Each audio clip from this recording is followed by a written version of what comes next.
Emotions may be like anchors that drag you down or like handcuffs that keep you in line. But what if you could make them unlockable? What if you used these feelings as tools rather than limitations? Today, we're going to look at how to not let feelings affect you.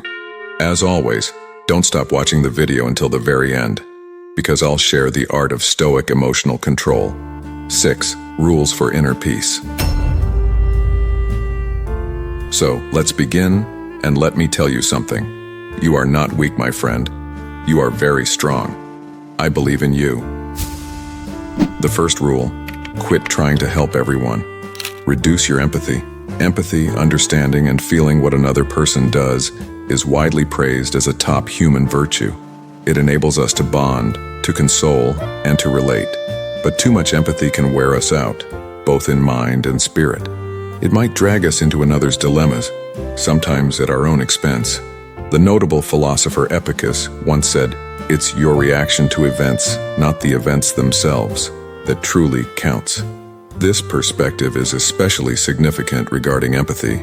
While empathizing is a natural response, it's vital to choose when to step in and when to step back. Think of a sponge that never stops absorbing water. It encounters without occasionally wringing it out. It's bound to become too wet and useless. Similarly, when our emotional involvement is excessive in everything and everyone, we tend to become emotionally overloaded. This blurs our vision, drains our energy, and our personal ambitions take a back seat. This isn't about overlooking others' emotions or situations. It revolves around intentional empathy. It's determining when to emotionally engage and when to step back a bit. This way, you safeguard yourself from needless emotional distress and guarantee that when you opt to empathize, it's sincere, concentrated, and meaningful. On the path to emotional detachment, choosing when and where to empathize becomes invaluable. It helps you traverse life with lucidity, making certain your emotional vigor isn't expended on every transient sentiment or event.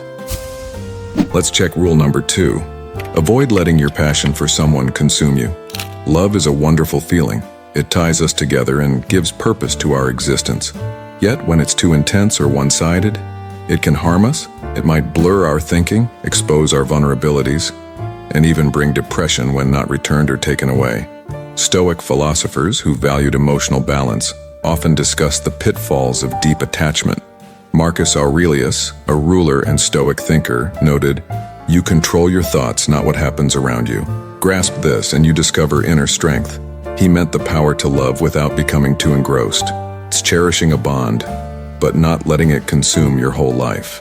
This lesson is even clearer in our private lives. Reflect on a moment when perhaps you cared for someone so deeply that their choices dictated your joy.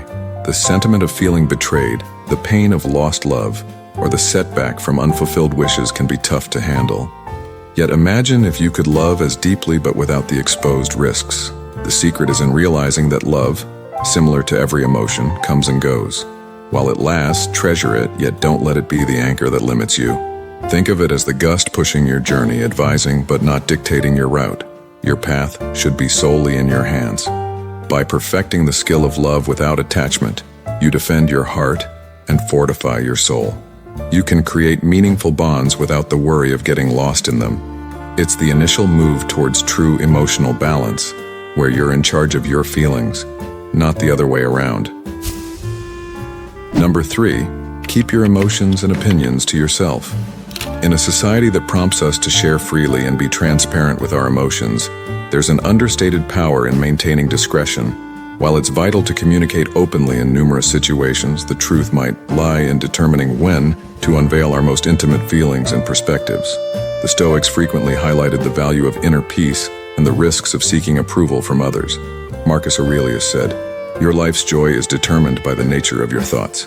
When we continuously look for feedback or responses from the outside, we let others control our emotional state.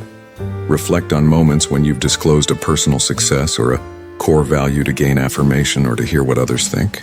What comes in return? Often you encounter negativity, ridicule, or jests.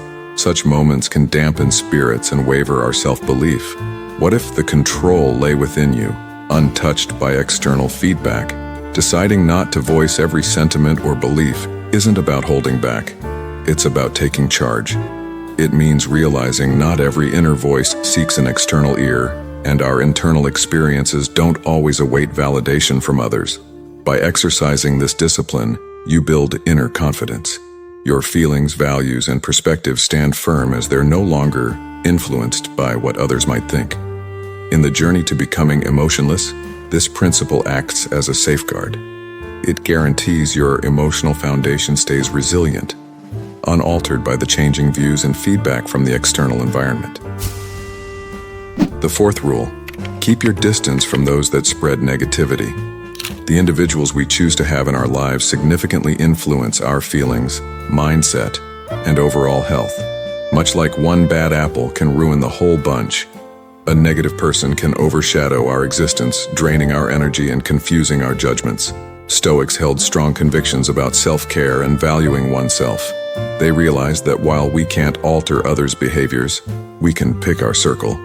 Diogenes, famed for his Stoic perspectives, remarked, "We possess 2 ears and 1 mouth to ensure we listen twice as much as we speak." This underlines the importance of being wary of our associations and heeding our inner voice. Think about your life. Are there people who consistently spread pessimism, sow doubt, or belittle your goals? It's crucial to identify and pull away from such detrimental influences. It's not about holding grudges, but understanding that for your emotional health, some connections should be loosened or cut off. Letting go of toxic people isn't about being unkind, it's about self-respect. It indicates that you place your inner peace and emotional balance at the forefront.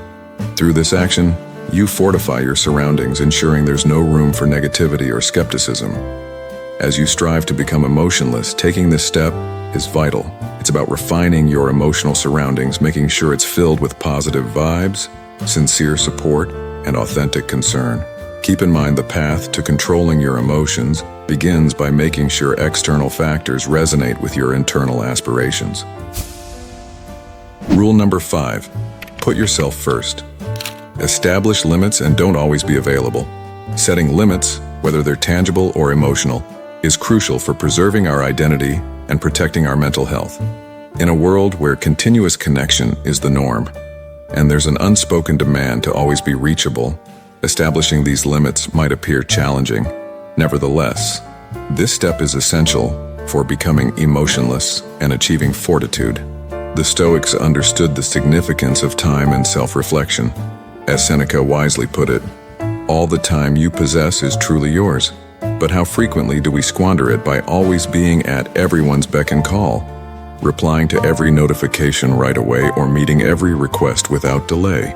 When we don't set limits, we essentially tell the world that our time, energy, and emotions are free for the taking, lacking worth. Being always on hand can push us towards fatigue, unhappiness, a sense of being burdened, and even despair. Imagine keeping your home's doors and windows completely open, permitting anyone or anything to enter and disturb your tranquility. Establishing boundaries is a sign of valuing oneself. It signifies that you cherish your time, your emotional resources, and your inner calm.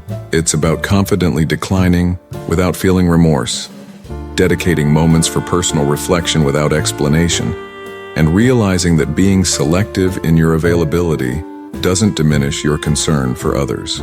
It just shows you also prioritize yourself. On the road to becoming emotionless, setting clear limits is crucial. It acts as protection, ensuring your emotional cache isn't constantly diminished. This stance permits you to uphold harmony and vigor independent of external solicitations. Our last rule, number 6, put yourself first and embrace transparency. As we approach the end of our exploration into emotional resilience, Rule 6 underscores the significance of prioritizing oneself and adopting a direct approach. To really stay calm and succeed, you need to look after yourself. It's not about ignoring others, but understanding that you can't help anyone if you don't care for yourself first. Think about when you're on a plane and they tell you to secure your oxygen mask first before helping others. In the same way, in life, you have to be emotionally strong and successful before you can truly help someone else. Being direct is essential for emotional resilience. It's about clearly voicing your thoughts, desires, and limits. It's not about being harsh, but rather speaking up with clarity, sidestepping vague hints, or trying too hard to make everyone happy. Being direct helps avoid confusion, lowers tension, and builds true relationships with those who value truthfulness. Living by this principle involves choosing actions aligned with your aspirations and principles. It's about setting boundaries and staying true to who you are without regrets. Ignite the passion inside and let no obstacles stop you. Life is a challenge, but you're destined to win. Before you leave, make sure to subscribe to Maxitrophy for more valuable Stoic principles which can help you become the best version of yourself.